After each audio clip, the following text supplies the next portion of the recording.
Hi, everyone, and thank you for tuning in to tonight's program with Andy Slavitt and Congressman Ted Lieu. I'm Andrea Grossman, the founder of Writer's Block. This is the last program of our 25th season, and how fitting that it addresses the pandemic head on and what the pandemic exposed about leadership and, most important, about what we need to do going forward. Andy Slavitt just left the Biden administration as senior advisor for the COVID response. He now keeps himself busy by hosting the podcast In the Bubble and by writing great books like this, Preventable. It's really a wonderful book. In his new and very much talked about book, Preventable, Slavitt will frustrate and gall you, and you'll find hope there too. Did it have to be this way with over 600,000 deaths counting? Andy chats with dozens of scientists, members of the administration, and politicians of both stripes, and looks in on some COVID patients. You think you've read and seen everything on COVID? Slavitt's revelations about Jared Kushner say otherwise. And ask Andy about the bedtime story that a brilliant young woman who's both an economist and an epidemiologist tells a spellbound President Trump in the Oval Office, making his loyal minions very uneasy. Yes, this book is an indictment of the Trump response, but more than that, it's a response to what we need to think about before the next bug bites.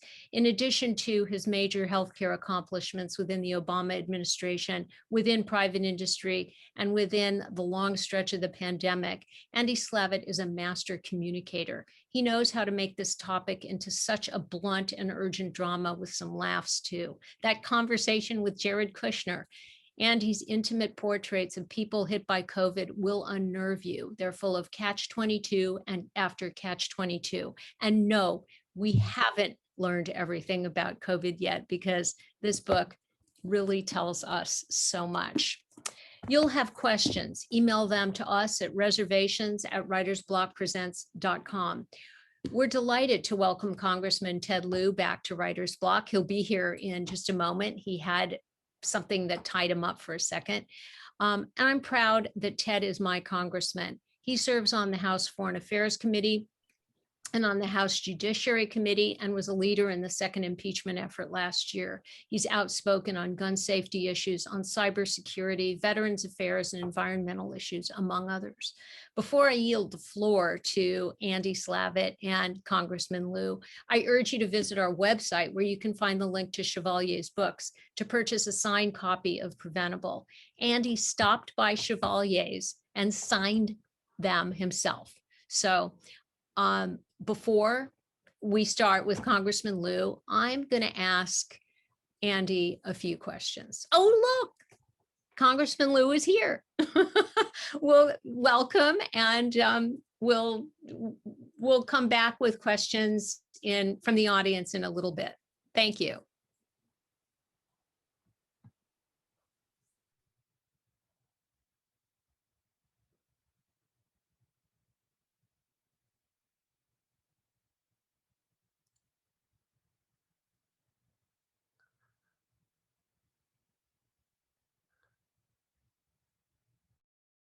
Are we on, Ted? Yes, can you hear me? I can. Okay, all right, ready to go. Good to see you, Andy. Great to see you, Congressman. And thank you, Andrea, for your wonderful introduction into Writer's Block, for doing this. And so excited to be here with Andy, who not only wrote an amazing book, but also did amazing work for the Biden administration.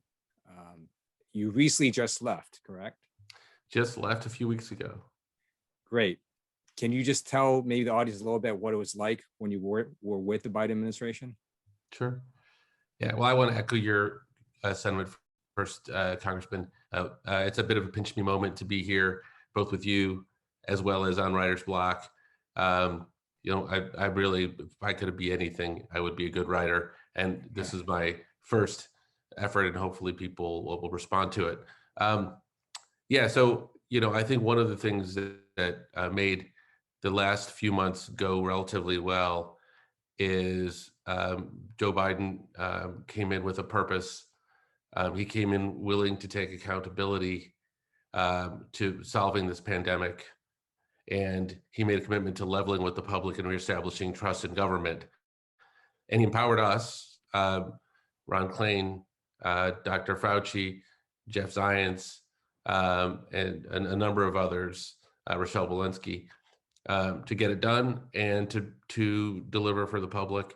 It was very stressful. I'm not going to lie. Coming in at a time, if you just think back 5 months ago, Congressman, when we had thousands of people a day dying, including here in Southern California, the death toll was unreal. People couldn't get a vaccine appointment if they wanted to. And by the way, only about 40% of Americans even wanted to. And there was no sitting inventory of vaccines. And the vaccines that the Trump administration was sending out to the states, less than half of them were making their way to people and into their arms. So it was a bit of a mess. And all of us felt like we had to do the best work we'd ever done in our entire careers. And it was a privilege to do it. And we're not done, but I'm grateful to everybody for the progress we've been able to make. The fact that more than 2/3 of Americans, adults, now already have at least one shot is amazing. And so thank you for being part of that effort. One of the reviewers of your book said that it could just as easily have been called outrageous. So could you tell us, I know there are many things that happen, maybe the top 2 or 3 most outrageous things that you saw? Sure. Well, look, pandemics aren't easy. And we ought to be generous graders when it comes to people making honest mistakes in the interest of trying to figure it out. Nobody can get it perfect. But where we ought to be taking stock, appalled, and maybe outraged is when there's things that go above and beyond that. In the Trump administration, there were 3 things that stood out above all else to me that come across in the book. The first is the president's ability and willingness to deny the very existence of the virus and the seriousness of the virus for almost the entirety of the time he was in office. That very simple thing, not acknowledging the virus when he knew about it early on, going to bed every night, presumably sleeping like a baby, until such time as the NBA and the stock market forced his hand, cost us a lot of lives, a lot of our fellow citizens. You know, the second outrageous thing was the quashing of all dissent within the administration. Any scientific voice that wanted to even question whether or not his narrative that this was all overblown was real got silenced, got fired, got pulled from the press. And you see examples in the book that are shocking, including the health secretary, Alex Azar, who simply wanted to say that things were okay, but could change rapidly.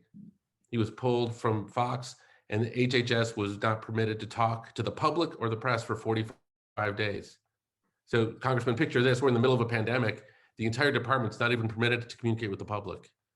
And the third is just the politicization of things like masks. You know, people don't have to love masks. People can argue about wanting to wear them. There's a lot of fair and legitimate debate.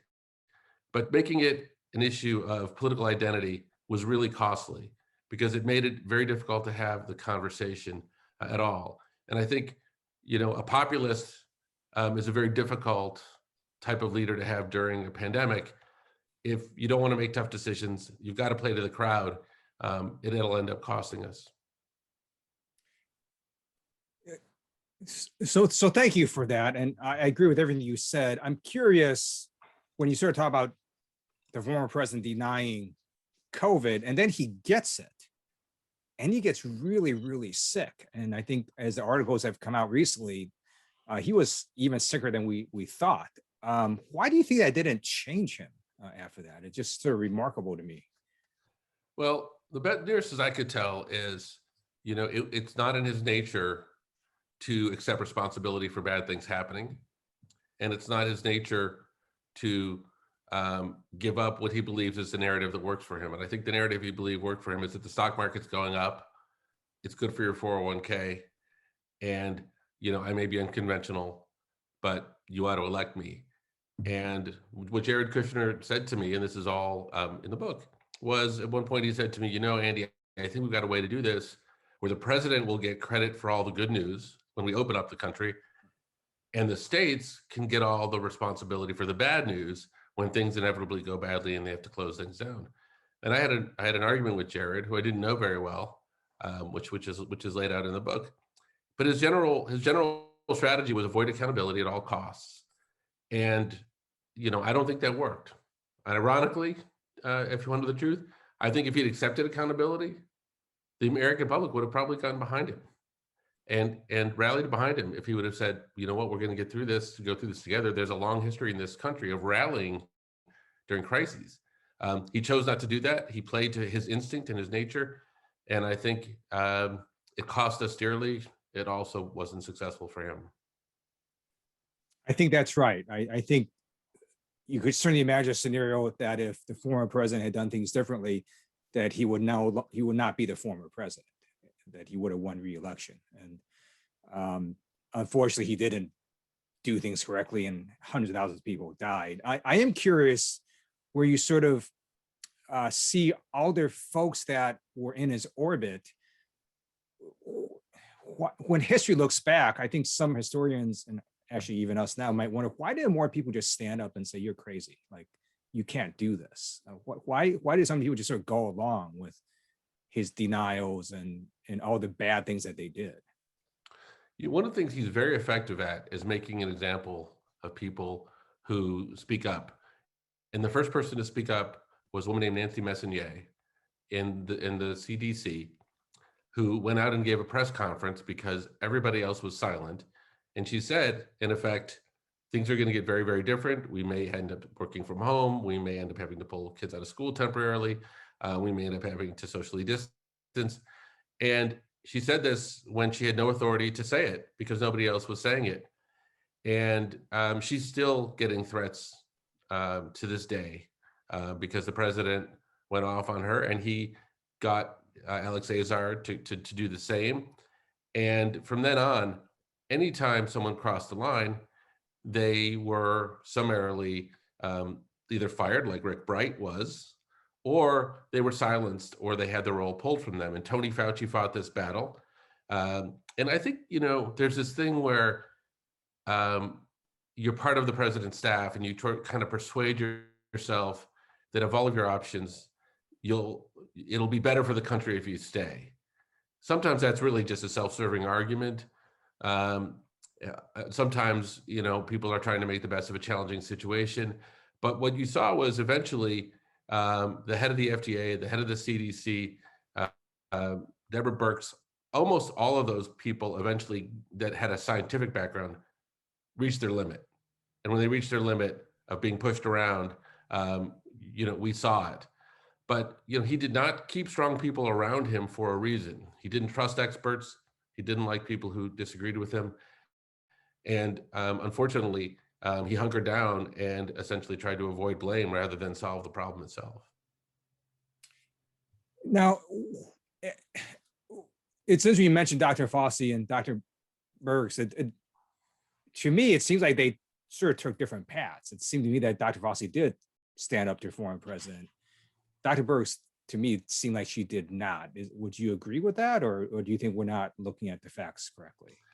Well, basically, in general, yes, but at a closer look, I think Deborah Birx was a very complex character who played a very complex role in this. And for anybody who didn't like Deborah Birx, in part it was because they hadn't yet had the opportunity to meet Scott Atlas, the person who replaced her. And she looked awfully good in comparison. Deborah Birx was an AIDS researcher, very well qualified. She was pulled into the White House and given the reins. She put together a plan that was actually a sensible plan to pull us out of the pandemic, to create what she called gates, or different things that would trigger the economy to open and close. And she really believed that the president was because he allowed her to say those things. She believed the president would endorse them. And she, of course, tried to work the ref publicly by playing to his ego. We all saw that.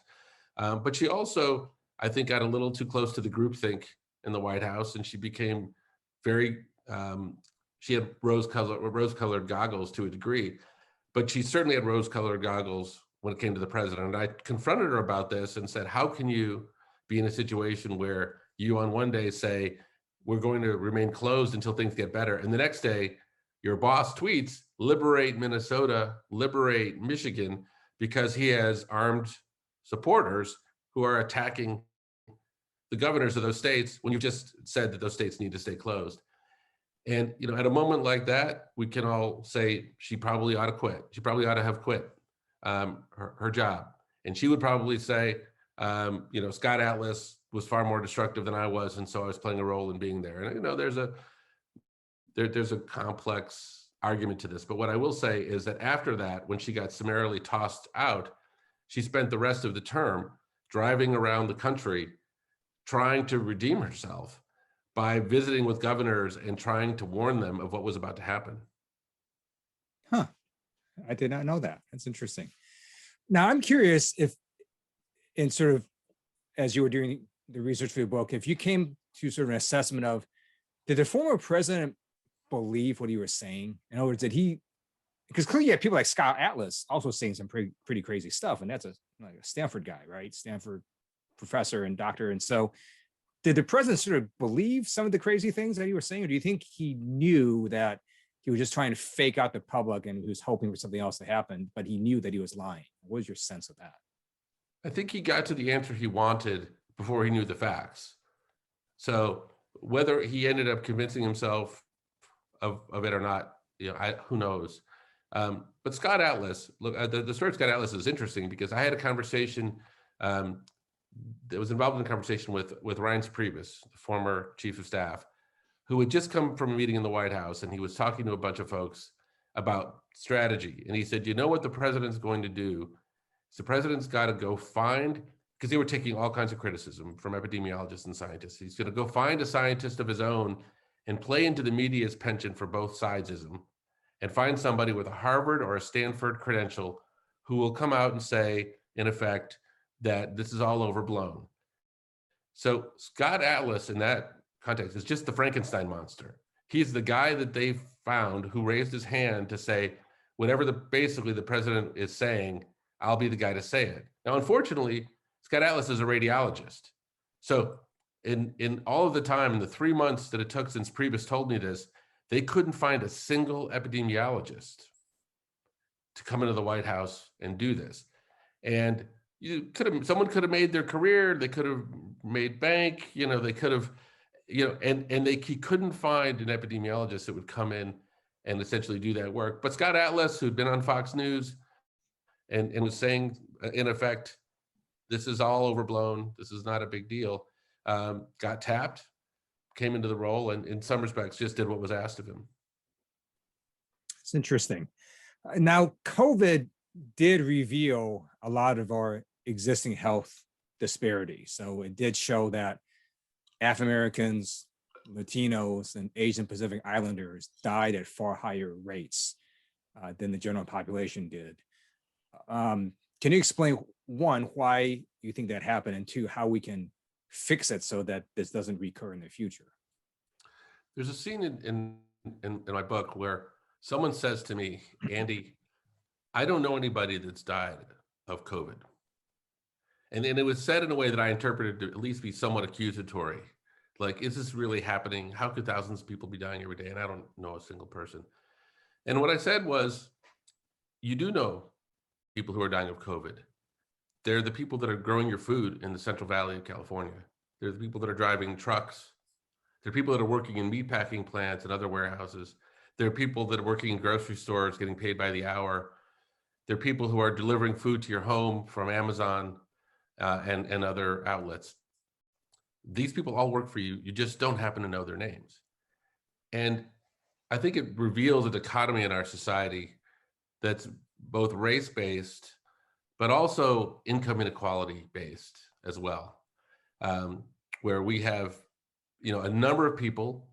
There's a chapter in the book called The Room Service Pandemic.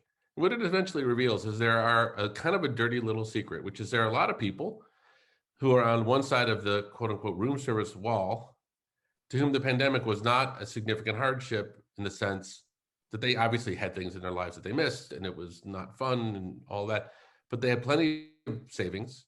They got paid on a salary, they got to work from home, and they never felt at severe personal risk. They may have worried about things, but they didn't feel likely to die. The people that felt much more exposed were people who got paid by the hour, who took the bus to work, who were working in unsafe settings. And there's just a large part of America that people on the other side didn't interact with. And it's like, how often do you go to the hotel and spend time with the women that clean the room and the men that bring that bust the tables and clean the boilers and so forth? Our society's become quite split. And I think that revealed itself in how people were impacted by this pandemic.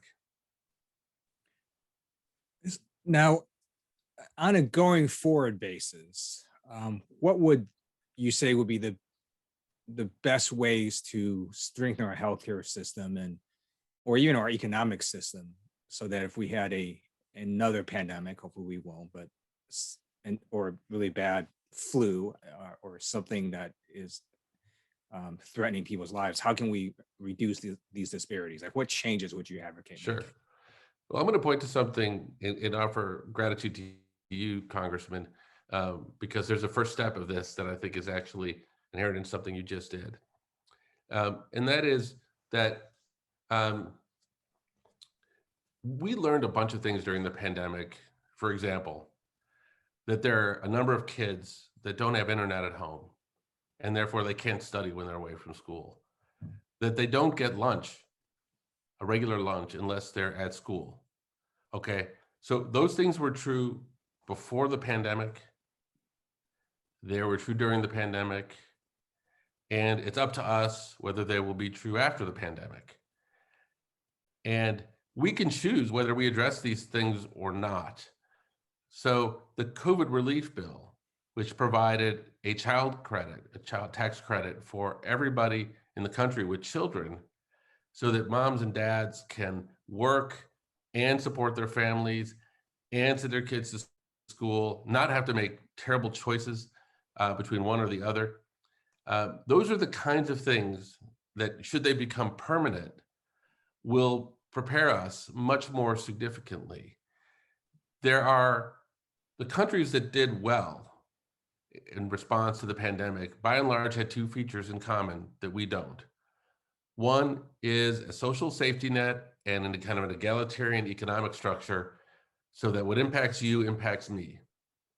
And we were all in this together. So that's why I think that particular thing is so important. The child tax credit is an example. The second thing is actual experience with public health emergencies before. Hong Kong, which, as everyone knows, is much closer to China and Wuhan than we are, experienced very few losses because they'd been through a number of pandemics and were much more prepared. So I think we'll fix some of the technical problems that hurt us, Congressman. But for us to really do a better job, we're going to have to inhale some of the lessons of what it's like to have a public health crisis, to know that the US isn't immune from the world's problems, including viruses, and to look out for one another, because we do have each other's fate in our hands when we have crises like this. Thank you for mentioning the child tax credit. The American Rescue Plan basically is cutting child poverty in half. So families that have children are going to start seeing payments to them happening July 15th. And so it is very exciting. And we do hope to also make their tax cut for families with children permanent with the American Families Plan. Now I want to switch gears a little bit to right now, in terms of folks who might be worried about, for example, the Delta variant. Can you explain, first of all, what that is? And second, are people protected if they've been vaccinated? So the Delta variant is the 2020 COVID-19 on steroids. It's roughly twice as easy to get. So the way to think about it is, if you normally would have gotten COVID-19 by being exposed to it for 15 minutes, you now get it for being exposed by half of that time, 7.5 minutes. So it's a more virulent strain. If you are not vaccinated, that should concern you. It's yet another reason why you should talk to your doctor. You should go to the pharmacy. You should you should get vaccinated. And if you have questions about its safety, efficacy, potency, et cetera, don't listen to me, don't listen to Congressman Lieu. Go talk to your doctor, go talk to a pharmacist, go talk to a trustworthy person. By all means, don't ask the questions on Facebook. That's the one thing I would consider. That is the wrong place. Now, if you have been vaccinated, the good news is you are very well protected.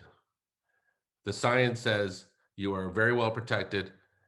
And now, what does that mean and what doesn't that mean? Does that mean it's impossible that you could get COVID-19 if you've been vaccinated? No, it doesn't mean it's impossible. The science says that it's very unlikely that you've got a greater than 90% chance of not getting it if you were exposed to it. But if you are exposed to it and you do get it, the chances of it being serious are very, very low. So what otherwise might have been a severe case of COVID would be a very mild case, and you'd be much less likely to spread it. So you shouldn't be overly concerned about yourself. You should be concerned about your unvaccinated neighbors. You should be concerned about people who are immunocompromised and careful around them. And you should be concerned about people around the globe that haven't yet been vaccinated. You should only be mildly concerned, in my view, about children under 12 who haven't had a chance to have the vaccine yet. By and large, this is not the biggest threat that they'll face.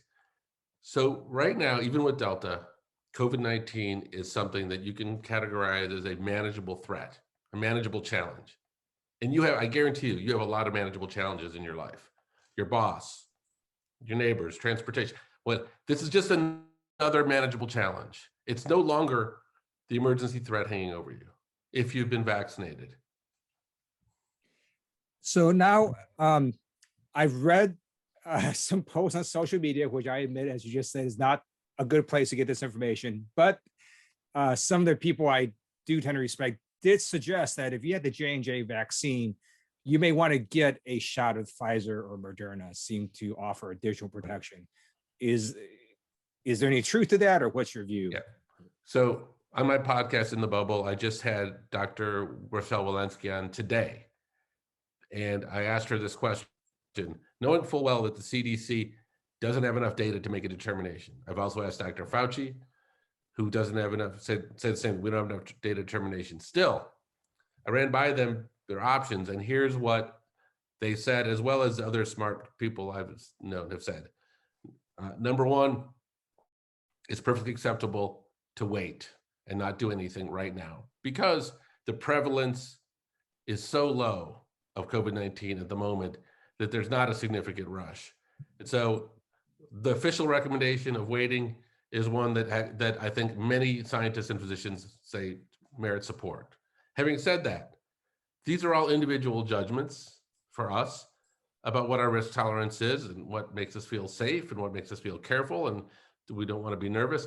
So they also said that it is perfectly reasonable to get a shot of Moderna or Pfizer if you're in that situation. None of them said they would lay down on the tracks against it. And all of them said it's strong likelihood it will give you a safe boost of your immunity. So I think a number of people will choose to do that. And that is not a bad answer. But understand there's no data yet. There's no scientific data where we've tracked people who've had Johnson & Johnson and Pfizer or Moderna. So you, in some sense, are taking a bit of a risk theoretically, but I don't think it's what most people consider to be a significant risk. Worth talking to your doctor about, worth getting others' opinions about, but I think a lot of people are doing it. I will just say I have a son who had the Johnson & Johnson shot, and we are going to suggest that he has a Pfizer shot as a follow-up. So you can hear how we're handling it. And how do we find out how long these vaccines last? How do we get that information? Well, it's being tracked very, very closely. And my sense of things is the following. There are two types of immunity. There's the kind of immunity in our body right now from the vaccines, and that wanes over time at some speed. It seems to wane at a faster rate for older people. So one assumption you can make is that there'll be an age cutoff, maybe it's 65, maybe it's 55, maybe it's 60, where it will be suggested that this fall, before the winter comes, we have that the people above a certain age have another booster. And the booster would, by the way, be exactly the same as the same shot you had before. There's no need to change it based upon the variant or anything like that. So it's probable, it's likely. There's another type of immunity called T-cell immunity, which is actually kind of like a meta immunity. It's your body's memory of its immunity, and that's actually a friend to us. And it could be that while this immunity in our body wanes, the T-cell immunity actually stays strong and compensates. So over time, that may mean that we don't need very frequent boosts. But my ingoing assumption, and we should assume that the boost will probably be needed. My suggestion, it may be wrong, is that it will be age-based. But we will know more in the late summer and fall, and people will be advised. There will be a suggestion that will come out of CDC the fall, which will say something to the effect of, if you're over 65 and you had our first 2 shots, over the next 3 months, we recommend getting an additional boost, and they'll go into nursing homes, et cetera. Great, thank you. Now, before this pandemic, we had anti-vaxxers. I know some of those folks, and well, I disagree with them. I just talking to them, I disagree where they're coming from, but I could at least understand a little bit where they're coming from. But there's also a large portion now of people who are not anti-vaxxers, but they haven't gotten the vaccine. And what's your recommendation on how we get those folks to want to get the vaccine, or why are they not getting the vaccine? Yeah. So let's think about this. There's a few reasons. So first of all, my strong suggestion is, as I think you were hinting at, we try to respect people's decision-making process, and that understand that what they want to do is what's right for them and what they feel is best for themselves. The number of people that are truly anti-vaccine is very low, single digits. And unfortunately, some of them are quite loud, and some of them, like Robert Kennedy Jr., are causing trouble on Facebook and spreading misinformation and things like that. But so they're small but loud. That leaves you with two types of people that haven't gotten vaccinated. One are people, generally speaking, to whom they've had the rest of their vaccines, they're not anti-vaccine, but this just is not a high priority. Generally speaking, you can categorize those people by age. So people over 25, more than 70% have gotten vaccinated. People under 25, it's less than half. So 18 to 25-year-olds, they don't feel at risk from COVID-19. Now, I will tell you tangentially that I have a 19-year-old who had COVID-19 last fall and still has symptoms today. So I would just suggest that if you are 18 to 25, you realize that this is a possibility, and it's something you consider doing. But if you're 18 to 25, you've got a lot more important priorities. I've got 2 of them, and we've got 2 of them in our family, and they've both been vaccinated. But understandably, they don't feel at high risk. It's not that urgent. So that conversation, if you've got some of those folks in your life, is a good one to have, because they're not against it. They just don't seem to care that much. The second set of people are people to whom this is a more considered decision for one reason or another. And if you think about it, if someone said, you know what, I want to wait 6 months or a year and see what happens before I get vaccinated, that's not an unreasonable way to think about this. And I think we shouldn't ostracize people who they just want more information, and they have questions, and we should treat all their questions as valid. Their questions may be easily answered, like how long did this vaccine take to make, or what happens when you put it against hundreds of millions of people? We know the answers to those questions. How safe is it? How effective is it? We're pretty confident in the answer to those questions. But they're worried about side effect profiles. They're worried about what happens after, maybe in 5 years, something happens, or will it affect my fertility, or things of that nature. So all we can do there is to suggest that those folks ask those questions of the proper people, their own clinicians, people that they trust, pharmacists, people locally, because I think those are the people they trust. They don't want to hear from government. They don't want to hear from me. They don't want to hear from you. But again, they shouldn't hear from people on social media either, because all those experts aren't really experts, it turns out. Thank you. So I'm going to ask you one more question, then we'll go to some questions that the audience has submitted. And I think, Andrea, are you going to ask those? But anyways, let me ask you one more question, which is for people that have had COVID, do we know how long that immunity lasts? So if you've had COVID, you should think of that as about the equivalent of one shot of an mRNA vaccine. So it offers you some protection, but and this is very important to know, the one shot of the mRNA vaccine or COVID prior infection is not enough to have a durable, lasting immunity.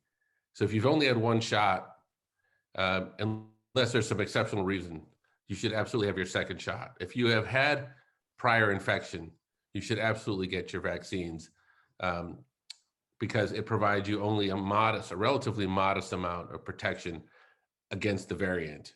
Against, by the way, against the 2020 COVID, it probably would have been sufficient. And it would have waned a little bit, but it would have been sufficient, but not against the Delta variant in 2021. And we have very clear data about that. Great. And Andrea, how do we do the audience questions? Oh, I have a lot more of my own questions, so I can keep asking. Wait. Okay.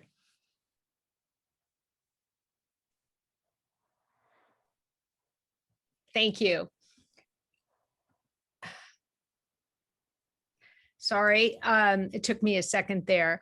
I have questions from the audience, but you have been asking such great questions. So just jump in with yours too. I'll start off with a couple. And I'm going to start off with mine because, you know, I want to know about that Jared Kushner conversation that you had on Sunday, on whatever day it was, one day in your kitchen, when he called you, Andy, and said that I'm a Democrat in a sea of Republicans. So I had to read that about 3 times. So I called Jared Kushner in March of last year because President Trump had gone on TV and said that he was going to open up the country on Easter Sunday. He said, Easter is very important to me, and I want the churches full, basically. And the image of a bunch of people in church, including seniors, elbow to elbow, when this was breaking out like crazy, felt like a homicide mission, to be blunt. I called a group of scientists and we began referring to this as the Easter Sunday Massacre. So I called Jared Kushner. I didn't know Jared before. He was gracious enough to take my call. And we knew of each other. And I said, look, I have been through government crisis before. I'd run CMS, the Obama administration. I led the turnaround of healthcare.gov. I know what it's like to run a crisis. And I don't think at this particular point, we ought to be playing Democrats and Republicans. We ought to be all on the same side trying to save lives. And as long as you guys are willing to do that, I'm glad to help. And he said, great. And he was gracious about that. And I said, now I think we got to start with the president is just making a potentially enormous error. And I'd like to figure out how to help talk him out of it. And, you know, he was receptive, and with a number of scientists got together and that I convened, and they put together a paper that Jared asked for, that we were able to send them to try to persuade the president why it made sense to wait. And I found that as long as it was in President Trump's political interest to do something, if you can put it in those terms, you could probably convince him. If it involved him taking any accountability for anything or in any way being exposed, there was just simply no way to talk to him. So we should believe he's a Democrat in a sea of Republicans. Well, I don't know what he meant by that entirely. Maybe he was trying to express some solidarity with me, who he knows as a Democrat. Maybe he was, relating some other kind of historic kind of I don't really know. I mean, it didn't, I called for one purpose, and in that particular case, I got done what I needed to get done. There were plenty of times when I later called him and could not persuade him what I was hoping to accomplish. So how did the president not do Easter? Like what ended up, how did they explain that away, or what happened? Well, we submitted a paper which basically said, here's what he should do, and he should delay things in a way that I said he would never withdraw from Afghanistan on a date certain. He would make it conditions based. So he should lay out the conditions under which he would open up the country. And what we were able to do is persuade him to extend the delay until the end of April. By the time the end of April came around, unfortunately, the stock market was soaring. In his mind, the crisis was over. And in the meantime, they had devised this strategy, which was to blame the states when things went wrong. And so when I talked to Jared again, and he said, this is what we're doing, I protested and said, this is not this. You may think this is a political strategy. This is a horrible strategy from a health standpoint, from the country standpoint. But he wouldn't be persuaded. He told me that the Democratic governors wanted this whole thing to fail, and therefore they had bad incentives, and therefore he was going to put things back on them. Here's one. If one has been vaccinated, but you have friends or coworkers who you know are not vaccinated, do they pose an increased risk to you if you interact with them? Put another way, should you avoid your unvaccinated friends? Well, I think you should try to persuade them to get vaccinated, or at least consider it. But the truth is that the reason that the CDC says you don't need to wear a mask indoors is because if you're vaccinated, you really are protected even from your unvaccinated friends. I will also tell you that the chances right now that your unvaccinated friends have COVID is extremely low because the vaccine has really crushed a lot of the COVID. Right now, the number of people that are infectious with COVID-19 in this country is about 100,000. And there are 330 million people in this country. So think of it this way. If you have 3,000 colleagues or friends, one of them could be infectious with COVID on average. If you have 5, it's pretty unlikely. But again, it depends who you hang out with. Maybe you're hanging out with, crazy Republicans.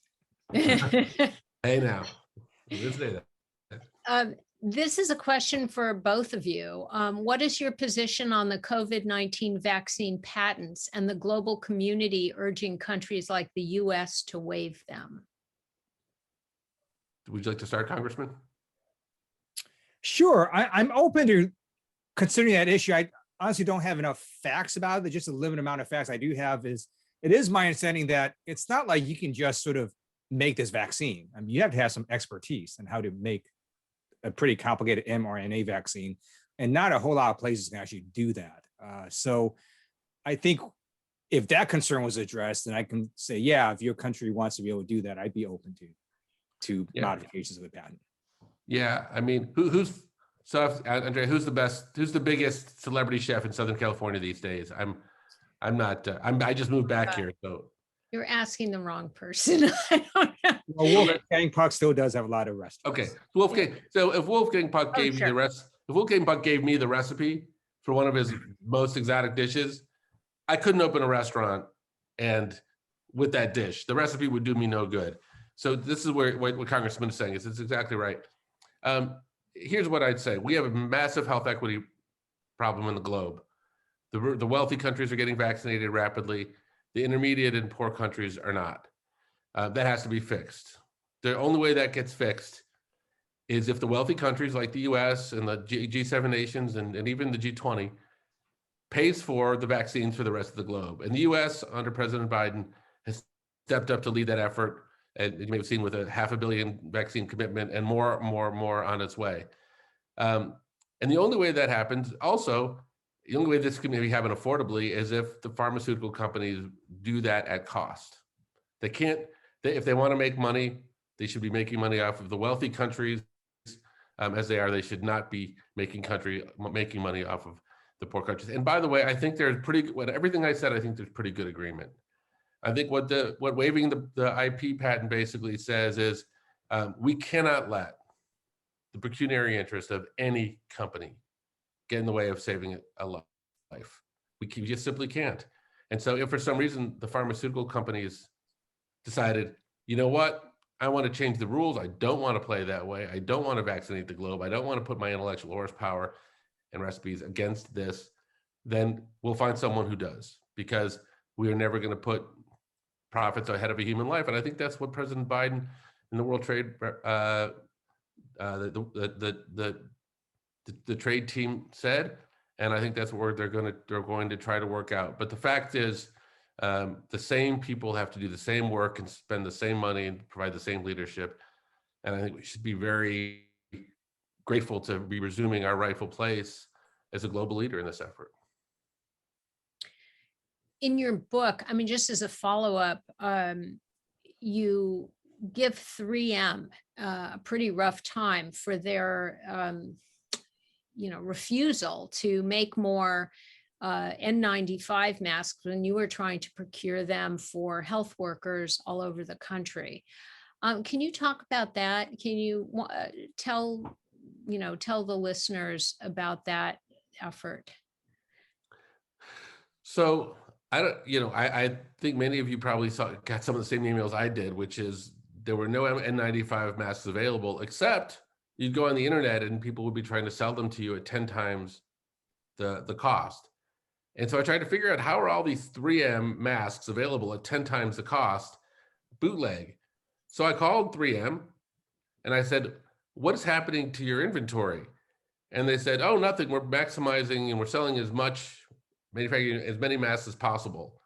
And so I said, well, are you selling any masks for non-healthcare causes, like to contractors and things like that?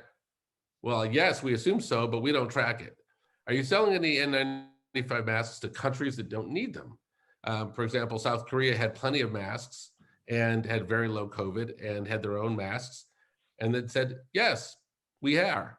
And they said, well, you need to consider breaking those contracts, because right now, nurses in this country, in case you haven't been watching the news, don't have enough masks. Doctors don't have enough masks. And they said, well, we can't do that. And I said, oh, gee, that's too bad. And then I kind of improvised a little bit and said, I think it's about to be your turn in the barrel if you don't. And they said, well, what do you mean by that? And I said, I'm talking about is a presidential tweet. And they said, what do you mean? And I said, I think Donald Trump is going to tweet that 3M is not tracking the inventory and is not maximizing the amount of masks it can sell to the country. And they said, oh gosh, can you get me to someone in the White House?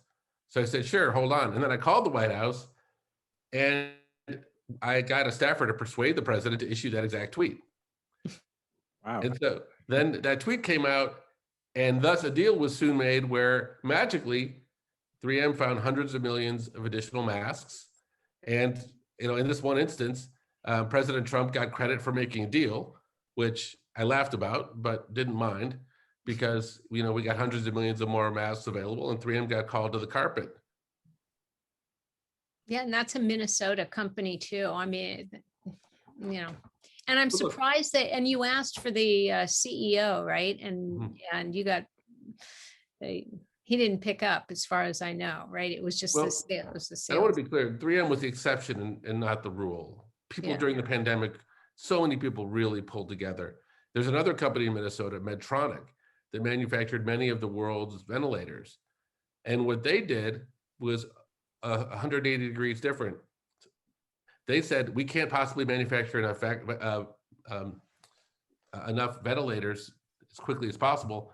So they put on their website the design on how to manufacture one of their ventilators, and they offered to provide technical assistance to any company and any factory in the country who wanted to make these ventilators free of charge, no royalty, no payment, nothing. That's what we expect. That's what we should expect. That's what makes us a great country. That is a company that I would gladly call out and support. And so when I see 3M doing what they're doing, and I see Medtronic doing what they're doing, I put both of those stories are out in the book. What measures, this is again for both of you, what measures will be put in place to make sure that our unpreparedness at the beginning of this pandemic doesn't happen again? I guess legislatively and administratively, infrastructure wise. Sure. Want me to take the first stab at that, Congressman? Sure. So, and look, the Congressman knows this because he was on the right side of all these issues, but ever since Ebola and SARS, President Obama every year asked for money to replenish the strategic stockpile of masks and ventilators. And every year, the Democrats voted for it and the Republicans voted against it. And President Trump came in, and his decision was, let's cut funding by 10% every year. Now, this is the fallacy of the businessman president. The businessman president says, I'm super efficient. I'm cutting all this quote unquote waste, money we never see, because he didn't understand. If he couldn't pass a test on what these masks were for, what these ventilators were for, and what would happen if we didn't have enough. So this was somebody cutting money from funds from things he didn't see and couldn't understand. And it came back to bite us. And I would say that we have been told this story for a number of decades that goes something like this. The greatest threat to the United States is the deficit. The greatest existential threat to our country is the deficit and the debt. And it turned out not to be true.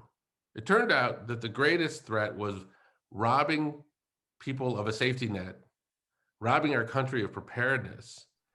And we ended up massively increasing the debt and the deficit by trillions of dollars to overcome a shortcoming for just investing in the basic things that most other well-off countries invest in. And so I think there is a learning here, investment in basic research, investment in preparedness, investment in our health system, investment in our safety net. Those are investments that we need to make, or we're not the country we think we are. The former president also wanted to cut 10% from the CDC. And so this administration and Democrats have a very different view. If you just look at the American Rescue Plan, we put in additional money for healthcare. One of the things we know we need to do is strengthen our healthcare system so you don't have the effect of these disparities for a future pandemic. Lack of access to quality, affordable healthcare also results in additional preventable deaths. And then, who would have thought that what we needed most to protect America was not fighter jets or ICBM missiles. It was actually masks and gowns and other personal protective equipment. So I think there's going to be an effort to make sure we have not only that supply in reserves, but also the capability to make it if we have to at some point in the future. And again, I agree with Andy that just investing in our basic social safety net also is helpful in reducing preventable deaths. This is another one for both of you. How dangerous do you think the anti-science wing of the Republican Party will be? Why don't you start with that one? That's a great question. It's not just anti-science. I would just broaden it to anti-facts. If you look at the January 6th insurrection, that's not a science-based thing. Yet you've got, Republican Andrew Clyde saying it was a normal tourist visit, right? You've got the Wisconsin Senator Ron Johnson continuing downplaying what happened January 6th, saying it was, largely peaceful.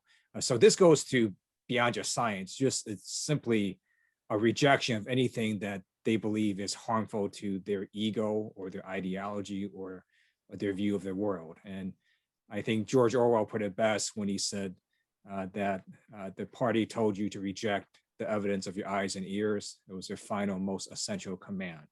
And so that's what we're seeing among a number of what I call the radical Republicans. It really is cult-like behavior. I don't have a great view on how to fix that. It is a major problem. If anyone has any ideas, please let me know. But I'm simply describing what I see in a way I didn't see, 10 years ago among the Republican Party. So the only thing I'd say to this, and this I think is very much in agreement with what Congressman said, is that there's nothing Republican or Democrat about a good response. The governor of Ohio is Republican, governor of Massachusetts is Republican, governor of Maryland is Republican. They all had very good COVID responses. If Mitt Romney had been president of the United States, I'm fairly confident we would have had a good COVID response. But more than that, it wouldn't have been politicized. It wouldn't have been an issue of the Republican response and the Democrat response. It is, truly something exceptional about this wing, this sort of populist wing, whatever you want to call it. And look, there's something about this rejection of science and expertise that we ought to really look at, because it's not just that we are rejecting experts. We're actually elevating non-experts, pseudo-experts, fake experts, Twitter experts, and the like as being equivalent. And once we say that all views are equivalent, and we stop discerning where we should be listening to, when we demagogue someone like Anthony Fauci, who's the reason we have an mRNA vaccine, and say that he should be fired or jailed, this is a level of not just anti-science, but heat, rhetoric, populism, passion, whatever you want to call it, that is in fact, as the question implies, dangerous. Do you have any hope that this politicization of vaccines and science and facts will go away during the Biden administration? Well, I'll give you my view on this. I've watched the president use his bully pulpit to try to bring people together, and it makes a difference. Is it perfect? Does it solve every problem? Does it change our country back to one that's more easily unified? No, of course not. But, at moments of crisis, after 9/11, we rallied behind George W. Bush. And, I've watched this president not take the bait from Republicans who want to pick a fight. I've watched him handle Vladimir Putin appropriately. I've watched him with deep and real abiding concern for people who aren't getting vaccinated in rural parts of the country, and with people of color, with all kinds of people, just because they're human beings. I've watched him display, along with the vice president, by the way, a level of empathy that we would expect to have from people that represent us, who feel every death deeply, as the president does. And I have to believe that that makes a difference, because we do live in a country that has the potential for greatness. And I've seen what happens when we come together. And I've been part of efforts where our countries come together to do great things. And I know we can do it. I agree with Andy, and I do think leadership does matter. And we do know that vaccine hesitancy was just much higher last year. And with new leadership, it actually changed. And so more American people were, in fact, persuaded to get vaccinated. And it shows me that most people aren't rigid ideologically. They're not, wedded to any particular party. What they want to know is, are they getting the truth, and can they trust government, and do they believe that what they're about to do is in their best interest? And you can change and persuade those people. And I think President Biden has done a great job of doing that. I want to thank both of you so much for joining Writer's Block today on our last program of our 25th season. I really appreciate it. You both do us great honor. And I want to add that this book is terrific. It's such a terrific read. I dashed through it and found so much to shock me and make me laugh and horrify me. But again, I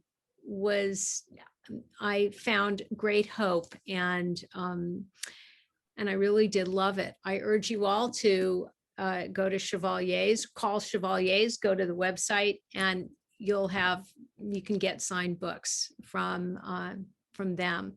Andy will sign them, or has signed them.